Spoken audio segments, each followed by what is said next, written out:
Hello. Welcome friends. Today my topic of discussion is a poem, The Hollow Men, by S Eliot. Before describing the poem in detail, we should know something about the poet, Eliot. Let's start with the life of the poet. Eliot proclaimed himself, "I am a classicist in literature, royalist in politics, and Anglo-Catholic in religion." Born in 1888, St. Louis, Missouri, U.S., with roots in England and New England. His full name is Thomas T. Eliot. Died on 4th January 1965, London, United Kingdom. He was awarded Nobel Prize in Literature in 1948. Awarded Order of Merit in 1948.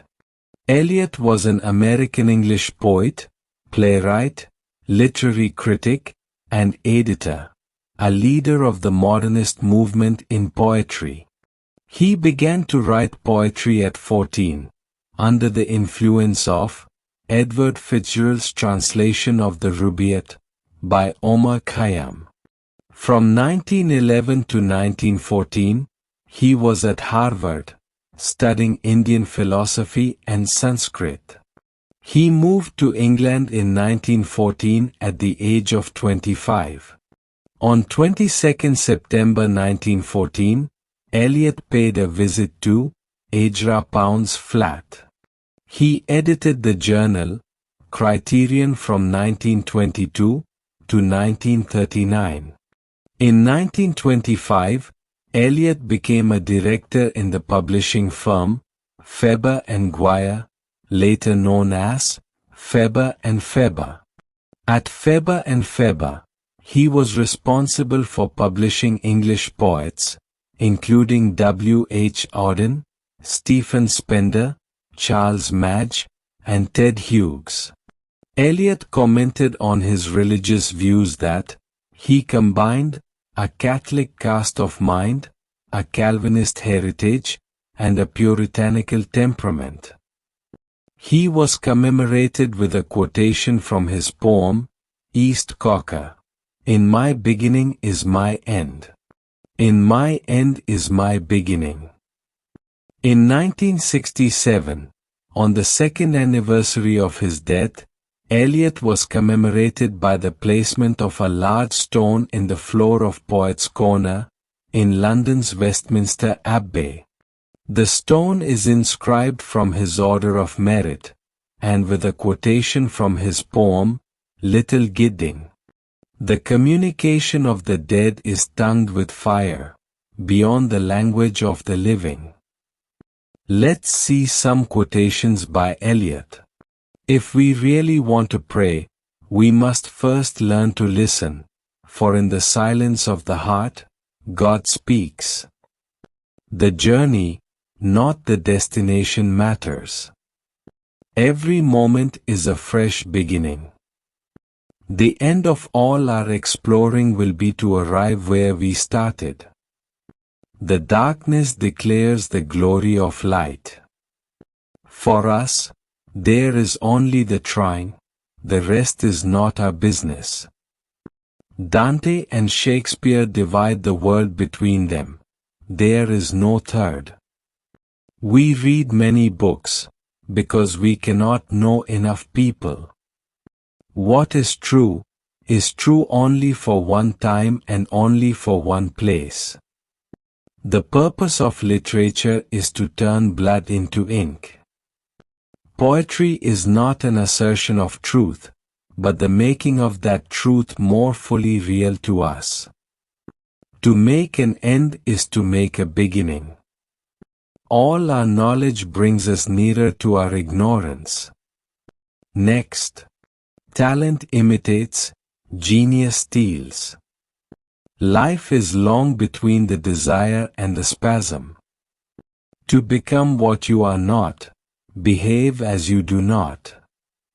Without some kind of God, man is not very interesting. Next. Friends, let's see some important literary works by Eliot. Prufrock and Other Observations, published in 1917. It is a collection of poetry. It contains the poems like The Love Song of J. Alfred Prufrock, published in 1915. Portrait of a Lady. Preludes. Next, Hamlet and His Problems. It is an essay, published in 1919. Tradition and the Individual Talent. It is an essay, published in 1919. Next, The Sacred Wood, Essays on Poetry and Criticism, published in 1920, is a collection of 20 essays. It contains the essays like Tradition and the Individual Talent, published in 1919. The Possibility of a Poetic Drama. Notes on the Blank Verse of Christopher Marlowe. Hamlet and His Problems, published in 1919. Next, Gerontion, is a poem. The Metaphysical Poets, published in 1921, is an essay. The Waste Land, published in 1922, is a poem. The Function of Criticism, published in 1923, is a non-fiction. The Hollow Men, published in 1925, is a poem. Macavity, The Mystery Cat, is a poem. The Use of Poetry and the Use of Criticism, published in 1933, is a non-fiction. Murder in the Cathedral, published in 1935, is a play. East Cocker, published in 1940, is a poem. Burnt Norton, published in 1941, is a poem. The Dry Salvages, published in 1941, is a poem. Four Quartets, published in 1943 or 1945, is a set of 4 poems. Next, The Frontiers of Criticism, published in 1956, is an essay or non-fiction. On Poetry and Poets, published in 1957, is a non-fiction. Dear friends, to get the full picture of the poem, now, we should know some key facts and information of the poem, The Hollow Men. The poem appeared in 1925.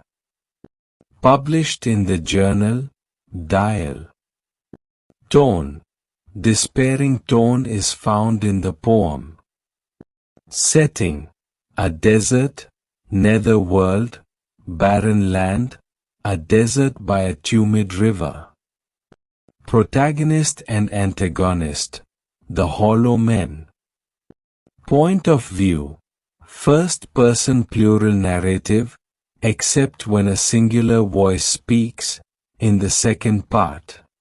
Poem is narrated by one of the hollow men. Next, let's see the form and meter of this poem. The poem is written in free verse. It has 100 lines, divided into 2 epigraphs and 5 parts or sections. The final section is a combination of nursery rhymes, a liturgical antiphony, and pronouncements. Lines 68 to 67 and 95 to 98 has the nursery rhyme where it is written, "Here we go round the mulberry bush." The poem is like a speech or a dramatic monologue, delivered by a character. Next, see the genre of this poem: elegy, choric or dramatic monologue, soliloquy, lyric, and meditation. Next, see, who are the hollow men, as told in the verse? The hollow men are the modern men. Their hollowness is a sign that they lack a soul and other essential qualities of being human. They are living dead, without any spiritual and aesthetic values. They are filled with straw, like effigies, and exist in a state that is less than fully real. They are self-centered, confused generation of the World War II. They are spiritually bankrupt souls. The poet depicts figures, gathered on this beach of the tumid river, drawing considerable influence from Dante's third and fourth cantos of the Inferno, which describes limbo, the first circle of hell, showing man in his inability to cross into hell itself, or to even beg redemption, unable to speak with God. Alan Tate perceived a shift in Eliot's method, and says, the mythologies disappear altogether in the Hollow Men. The Hollow Men contains some of Eliot's most famous lines, notably in its conclusion. Listen the conclusion. This is the way the world ends, not with a bang but a whimper. Line 98. Dancing round the prickly pear, the figures worship false gods, recalling children reflecting Eliot's interpretation of Western culture after World War I. In writing this poem, Eliot was influenced by Dante. Next, the themes found in this poem are the loss and failure of faith, the predicament of the lost generation, the deterioration or fragmentation of language, death as a journey, the conflict between faith and despair, emptiness and cultural decay, faith and faithlessness. Friends, here is the end of the first video regarding the key facts of the Hollow Men. Friends, much time is needed to describe the genius like Eliot. This is why in the second video, I will cover the introduction, figure of speech and motifs used in this poem, title, and section-wise summary, in detail. Thank you. Hope to see you in the next video.